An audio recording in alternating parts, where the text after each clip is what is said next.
Salutare! Chiar acum câteva minute ne-a fost livrată o nouă serie de albume de la prietenii noștri de la Albume Photo HD și vreau neapărat să vi le arăt și vouă. Acestea sunt albumele. Voiam să vă spun că sunt clienți care aleg pentru coperțile albumelor culori mai sobre, mai închise și altă parte de clienți aleg culori mai vii, mai vesele. În cazul de față, culoarea mov aici și culoarea roz la albumele din spate. Este culoarea mov pentru că tema petrecerii a fost lavanda.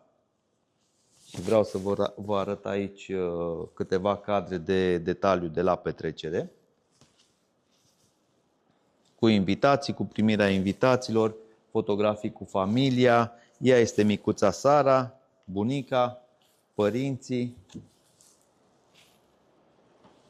Cam așa arată fotografiile, superbe. Este un album din piele naturală, dimensiunea lui este de 30 pe 40 deschis, iar prima deschidere, bineînțeles că este din catifea.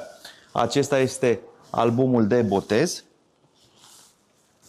tot al micuței Sara, are aceleași dimensiuni, singurul lucru care diferă este culoarea. Am să vă arăt și albumul pentru nași, ca să vedeți diferența de dimensiune. Acesta este un album de 20 pe 30, puțin mai mic decât acesta, dar avem și o variantă pătrată. Practic se completează și partea aceasta de sus.